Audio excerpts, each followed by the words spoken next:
Spoštovane gledalke, spoštovani gledalci, prav lep pozdrav iz studia Idrijskih novic. Gost v današnji oddaji Aktualno je Aleš Jakše, sodelavec Rdečega križa Slovenije, ki ga prav lepo pozdravljam v našem studiu. Dobrodošli. Hvala lepa za povabilo. 16. oktobra bomo po vsej Sloveniji obeleževali projekt Slovenija oživlja, s katerim Rdeči križ želi javnost opozoriti na pomen hitrega ukrepanja ob morebitnem zastoju srca. Gospod Jakše, povejte nam, zakaj je tako pomembno hitro ukrepanje? Zato, ker pri srčnem zastoju vsaka minuta šteje. Vsaka minuta, ko so možgani brez kisika, je 10% možnosti njihovega preživetja. Se pomeni 10 minut, ko se s pacientom, ki je šel v srčni zastoj, ne dogaja nič, se pravi, mu nihče nič ne pomaga, je žal prepozen. Njegovi možgani odmrejo in tudi kasneje, če pride reševalci, mu žal ne morejo več pomagati. Tako, evropske smernice za oživljanje, mi se pač ravnamo po evropskih smernicah, vsake 5 let se spreminjajo smernice in pač v tem primeru je treba čim hitreje pristopiti, je treba prepoznati srčni zastoj, poklicati 112, začneti z temeljnimi postopki oživljanja, se pravi z masažo srca in umetnim dihanjem. Razen zdaj v primeru COVID situacije se odsvetuje, se ne priporoča več umetno dihanje, ampak samo da izvajamo temeljne postopke oživljanja z masažo srca. V eni od anket so vprašani zagotavljali, velika večina njih, da bi takoj pomagali bližnjemu sorodniku, nekoliko manj pa neznancu na ulici. Kako to? Absolutno imamo ljudje še vedno strah pred tujci, konec koncev, bojimo se, da ne bomo vsega prav naredili, vendar v tem primeru, ko nekdo ne kaže znakov življenja, je strah absolutno odveč. Vsaka minuta, še enkrat poudarjam, ko pacient ne dobi pravilne pomoči oziroma saj kakršnekoli pomoči, je 10% možnosti njegovega preživetja. Se pravi, če v 10 minutah ne bo nihče pristopil zraven, bo pacient oziroma njegovi možgani nepopravljivo mrtvi. Vse, kar bo tako, bo pristopil zraven narediti, je plus.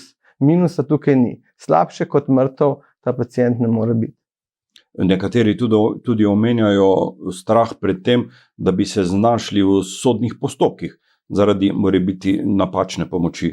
Je to realno? Jaz sem reševal že 24 let. V svojih 24 letih ne vem, da bi v Sloveniji kdorkoli koga tožil zaradi tega, ker mu je šel pomagati oziroma nudil temeljne postopke oživljanja tudi v sosednjih regijah, ne samo v naših regijah. Tako da mislim, da ta strah je malo prenapihnjen. Kaj pa panika? Vi imate v praksi vsak dan opravka s podobnimi situacijami, ko rešujete življenja. Se ljudje odzivajo včasih panično? Absolutno, vsak posameznik se odziva drugače. Panika je tudi del tega. Absolutno je največja umetnost v prvi fazi ostati miren in narediti to s trezno glavo. Vendar jaz vedno pravim, če smo se nekega dne to naučili in saj približno vemo, kaj treba narediti, dvakrat globoko vdahniti, razmisliti, tudi to možnost imamo sedaj, oziroma ko kličete 112, da date na prostoročen način telefoniranja in vas naš dispečer potem ves čas oživljanja vodi in vas spomni, kaj je potrebno narediti oziroma kako postopki tečejo. Kako pa reagirati v situaciji, ko ne veste, kje je avtomatski defibrilator? Ja, zdaj prav je, da nekako vemo, kje so avtomatski defibrilatorji, tam, kjer se zadržujemo večji del svojega življenja. Tam, kjer smo doma, tam, kjer smo v službi, za vse ostale kraje, pa ko kličemo 112, ko povemo kraj dogodka, kje se nahajamo, potem nam bo dispečer povedal, kje je najbližja AED, oziroma avtomatski defibrilator in ga gremo iskati, oziroma nekoga pošljemo, da ga gre iskati. Se lahko zgodi, da z nepravilno uporabo defibrilatorja poškodujemo koga? Zdaj, da bi pacientu, ki potrebuje električni sunek, kaj škodovali, oziroma tudi, če ga ne potrebuje, ga ne moramo poškodovati. Edina napaka, ki jo lahko pri defibrilaciji naredimo, je to, da ko prožimo električni sunek, ne preverimo, da si ga ne bi nihče dotikal. Tako, ko bomo prožili električni sunek, moramo biti pozorni in pogledati celega pacienta, da se ga nihče ne dotika, da ga nihče ne boža konec koncev zraven, da mu nihče ne poskuša pomagati v tistem trenutku. In ko smo prepričani v to, da se ga nihče ne dotika, takrat sprožimo električni sunek, se pritisnimo to tipko in za sprožitev električnega sunka. Sicer pa naprava deluje avtomatsko, tako da v primeru, da bi mu srce vendarle nekoliko delovalo, naprava ne bo dala sunka. Prav razumem? Absolutno. Ta defibrilator ne bo sprožil električnega sunka, če ni potreben. Prav, vi lahko delate, pritiskate, kar želite, konec koncev, tudi če bi šli žičke skupaj vezati, defibrilator ne bo sprožil električnega sunka, če ni potreben. Sproži samo takrat, ko je potreben. Se pravi, če jaz slučajno defibrilator prilepim, bom rekel, na vas, ga ne morem sprožiti, nikakor ne. Pri obolelem pa dejansko štejejo sekunde. Tako, pri obolelem pa pač ta motnja ritma, ki jo moramo defibrilirati, ustraja spet nekaj minut in jo poskušamo ujeti čim prej. Čim prej jo ujamemo, to motnjo ritma, mišljeno jo ujamemo z avtomatskim defibrilatorjem, večje možnosti ima preživetje oziroma večje možnosti je, da spravimo ta ritem v normalen srčni ritem. Teh primerov po Sloveniji pravzaprav ni malo, ne? Po enih podatkih okoli 1700 ljudi na leto izgubi zavest, pade v komo in če jim nihče ne pomaga, bi zagotovo umrli. Tako, nekje 1700 ste vi rekel na leto oziroma 5 na dan je srčnih zastojev v povprečju, ne, se pravi, to je kar velika številka. Izobraževalni sistem do neke mere pomaga, izobražuje, kako pomagati.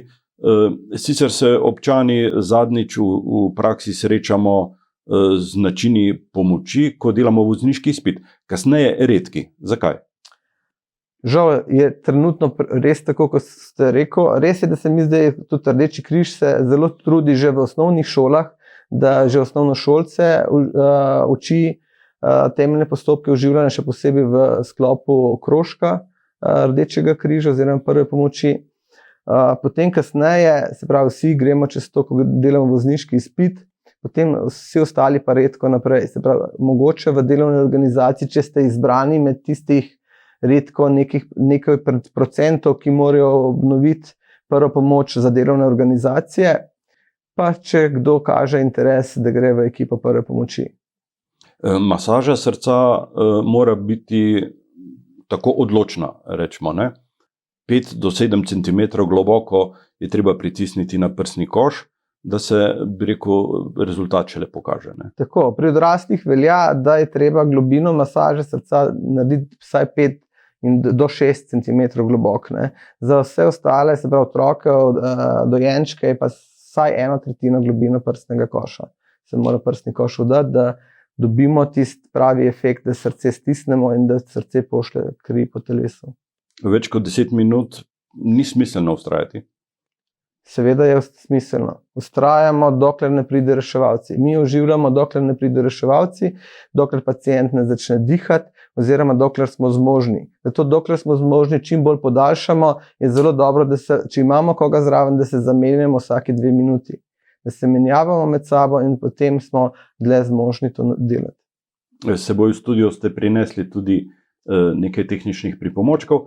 Prvi je avtomatski defibrilator, drugi je vaša lutka, na kateri nam boste sedaj pokazali, kako se pravzaprav pravilno izvede oživljanje onesveščenega. Ne? Tako, jaz bom zdaj pač pokazal, kako nekoga oživljati v primeru zdaj COVID situacije, ko je pač nevarnost okužb. Ne? Takrat, ko je pač nevarnost okužbe z virusom, so pač ti postopki malo prilagojeni. Se pravi, ne bomo izvajali umetnega dihanja usta na usta oziroma ga sploh ne bomo izvajali. Vkolikor ne bi bilo suma oziroma upajmo, da bomo to COVID situacijo čim hitreje prebrodili, ne, potem pa pride v poštev tudi umetno dihanje. Tako, najprej poskrbimo za lastno varnost, če kakšnokoli nevarnost jo odstranimo, potem pa pridemo do pacienta, če le možno s prednje strani. Gospa, ste v redu? In ker se ne odziva, če sem sam na glas vpijem na pomoč, da mi pride kdo pomagati. Zdaj me pa zanima, ali ta oseba diha ali ne diha.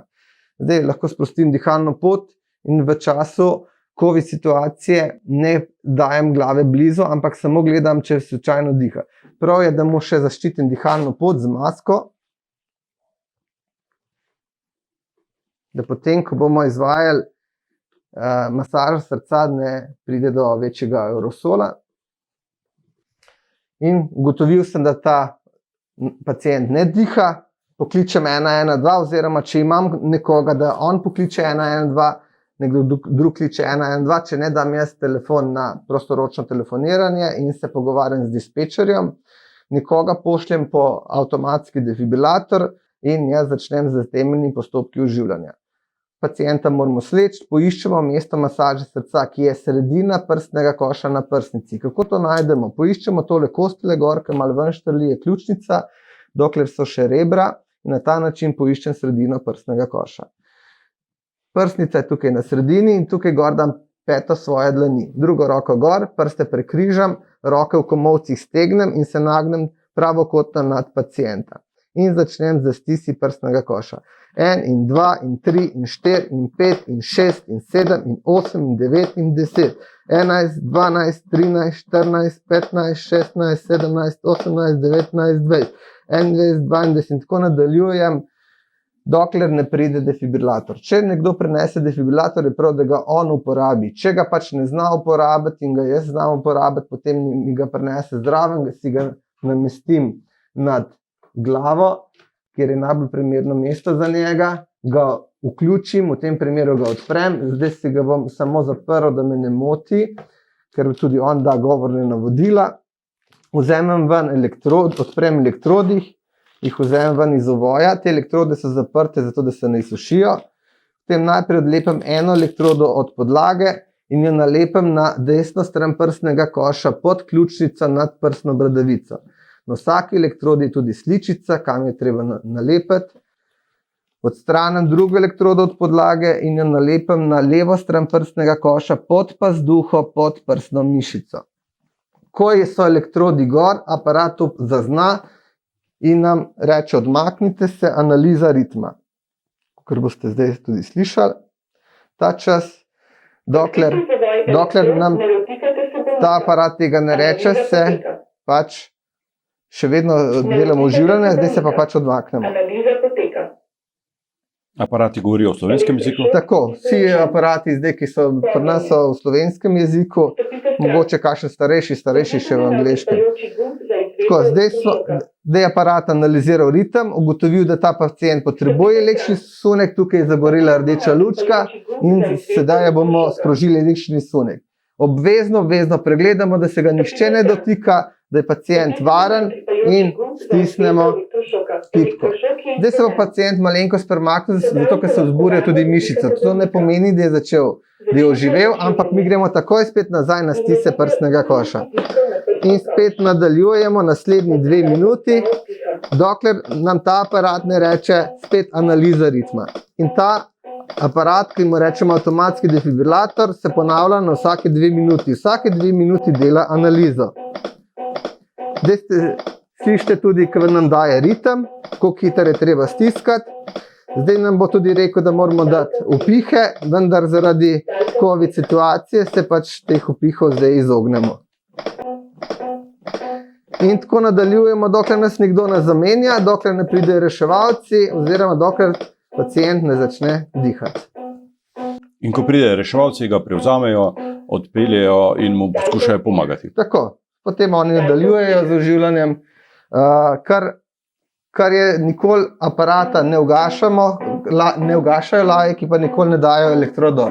Tudi če pacient začel dihati, tudi če se bi začel z vami pogovarjati, potem pustite elektrode gor, prelepljene in aparat vključen, ker lahko se zgodi, da se bo za minuto 2 stanje ponovilo. In potem bomo ponovno potrebovali defibrilator. Škodujemo, ne, če ima priklopljene te elektrode? Ne, nič ne škoduje in se pravi, še enkrat ponavljam, takemu, ki mu srce normalno deluje, mu ne moramo sprožiti električnega sunka in ga ne moramo poškodovati konec koncev. Gospod Jakše, jaz vam lepo zahvaljujem za obisk v našem studiu, za ta pogovor, tudi za ta nazoren prikaz pomoči. Želim vam pri vašem delu, da bi bili uspešni, da bi imeli čim manj tako resnih primerov, se pa nažalost to dogaja. Žal se dogaja, ja. Kar se tiče povabila, hvala lepa za povabilo, pa še kdaj, večkrat moramo to obnoviti, da nam pride v kri in potem bomo lažje tudi pristopili, če bo potrebno. Pa ne se bati, z vsem gledalcem svetujem, ne se bati pristopiti. Vse, kar boste naredili pri takem pacientu, ki ne kaže znakov življenja, je plus. Minusa tukaj ni. Brez vaše pomoči bo ta pacient umrl. Kolikor vam boste pomagali, imam možnost preživetja. Vaše pomoči je žal nima. Tako, hvala lepa. Spoštovani gledalci, vam pa hvala za pozornost in srečno.